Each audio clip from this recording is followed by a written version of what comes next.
Bonjour à tous.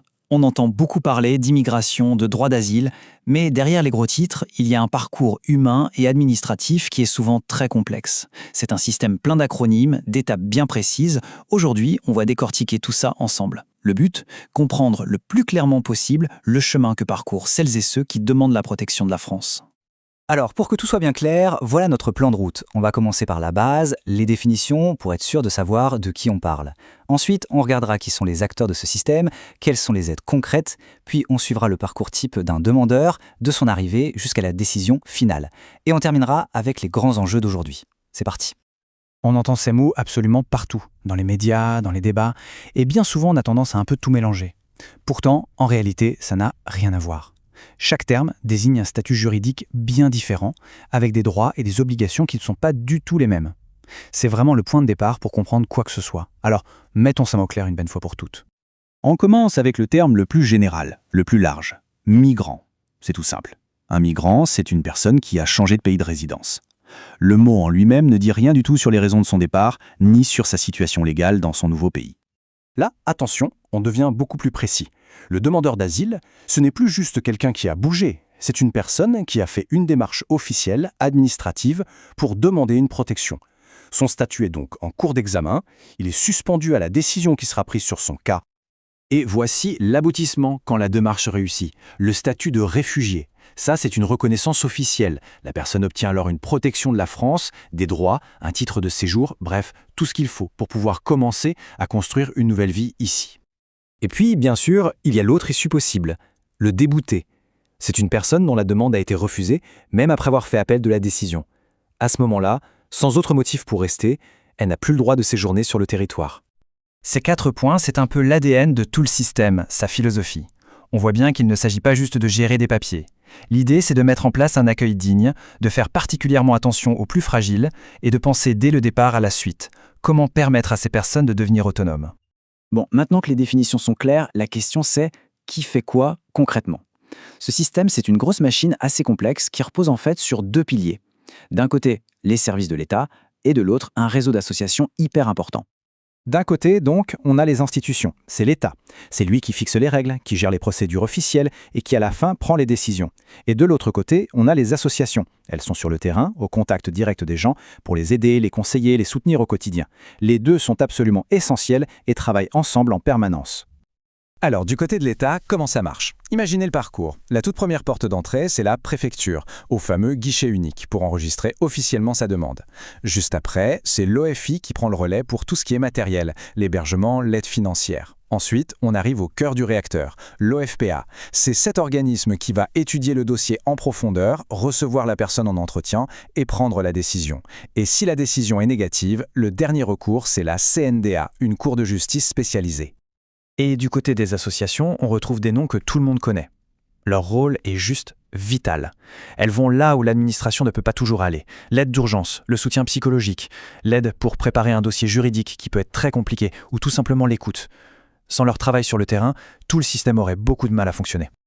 Bon, c'est bien beau tout ça, mais très concrètement, de quelles aides parle-t-on ? Ce soutien, il prend plusieurs formes. Ça va de l'hébergement à une petite aide financière, en passant bien sûr par l'accès aux soins de santé. L'hébergement, c'est un peu un parcours en lui-même. Au tout début, c'est souvent l'urgence en UDA. Puis, très vite, on passe par un CAS pour une première évaluation. Pendant toute la durée de la procédure, la plupart des gens sont orientés vers un CADA, qui offre un accompagnement social complet.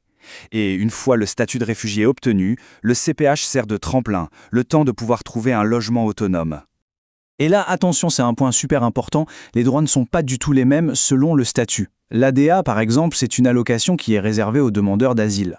Mais une fois que la personne est reconnue réfugiée, elle bascule en quelque sorte dans le système de droit commun. À partir de là, elle a accès à la sécurité sociale, la PUMA et aux aides de la CAF comme n'importe quel autre résident en France. Pour que ce soit un peu plus parlant, l'ADA, ça représente quoi ? Eh bien, pour une personne seule à qui on ne fournit pas d'hébergement, on est autour de 14,80 € par jour. Évidemment, ce montant change en fonction de la taille de la famille et du type d'hébergement proposé. Mais bien sûr, l'argent ne fait pas tout, loin de là. L'accompagnement humain est peut-être même le plus fondamental. Ça veut dire aider à s'y retrouver dans la complexité administrative, à ouvrir un compte en banque, à inscrire les enfants à l'école, à apprendre le français, bref, tout ce qui permet de poser les fondations d'une nouvelle vie. Juste un mot sur une situation très particulière et vulnérable, celle des mineurs qui arrivent en France tout seuls. Eux, ils ne suivent pas du tout le même parcours. Ils sont protégés au titre de l'enfance en danger. C'est l'aide sociale à l'enfance de chaque département qui s'en occupe et qui doit leur garantir la sécurité, l'éducation et un vrai accompagnement jusqu'à leur majorité. Parfait. On a maintenant toutes les pièces du puzzle, les définitions, les acteurs, les aides. On peut donc assembler le tout et suivre le parcours concret d'une personne qui arrive en France et qui demande l'asile. Dans les faits, comment ça se passe ? Il faut bien garder en tête que ce parcours, c'est un véritable marathon. C'est long, c'est stressant, à la fois sur le plan administratif et sur le plan émotionnel. Le fait de le décomposer en étapes va nous permettre de visualiser très clairement la logique de tout le processus, du premier jour jusqu'à la toute fin. Alors, suivons ce chemin ensemble. Étape 1, l'arrivée sur le territoire. Tout de suite, direction le guichet unique, le GUDA. Pour l'étape 2, l'enregistrement. Immédiatement après, à l'étape 3, l'OFII intervient pour ouvrir les droits à l'hébergement et à l'ADA. Vient ensuite l'étape 4, qui est cruciale. La personne doit constituer et déposer son dossier complet à l'OFPRA. À l'étape 5, la première décision de l'OFPRA tombe. Si elle est positive, super, on file vers l'étape 7, le début de l'intégration. Si elle est négative, ce n'est pas forcément terminé. Il reste l'étape 6, le recours devant la Cour, la CNDA. Et c'est cette Cour qui rendra la décision finale. Soit elle est positive et on rejoint l'étape 7, soit elle est négative et ça débouche sur l'étape 8, une obligation de quitter le territoire français, une OQTF. Alors, la décision est tombée. Qu'elle soit positive ou négative, on pourrait croire que c'est la fin de l'histoire, mais en fait pas du tout. Pour ceux qui ont obtenu une protection, c'est là que commence le long chemin de l'intégration. Et pour le système dans son ensemble, les défis sont énormes et constants. Pour les personnes qui restent, l'outil principal de l'État s'appelle le contrat d'intégration républicaine, le CIR. C'est un engagement des deux côtés. La personne s'engage à suivre des formations sur la langue française et sur les valeurs de la République. En retour, l'État s'engage à l'accompagner pour trouver un travail et devenir autonome. Pour conclure, il faut être lucide sur les défis actuels. Le principal, c'est la saturation. Le système est sous une pression énorme, ce qui rend difficile le maintien d'un accueil vraiment digne. Si on ajoute à ça les tensions politiques constantes sur le sujet et le défi immense de réussir une vraie intégration sur le long terme, on voit que l'équilibre est très fragile. Et on termine donc sur cette question qui reste ouverte. Finalement, tout l'enjeu des politiques futures, il est là. Comment est-ce qu'on arrive à concilier des procédures qui doivent être efficaces, des budgets qui sont limités et en même temps le respect fondamental de la dignité humaine ? C'est le défi permanent de ce système. Merci beaucoup d'avoir suivi cette analyse.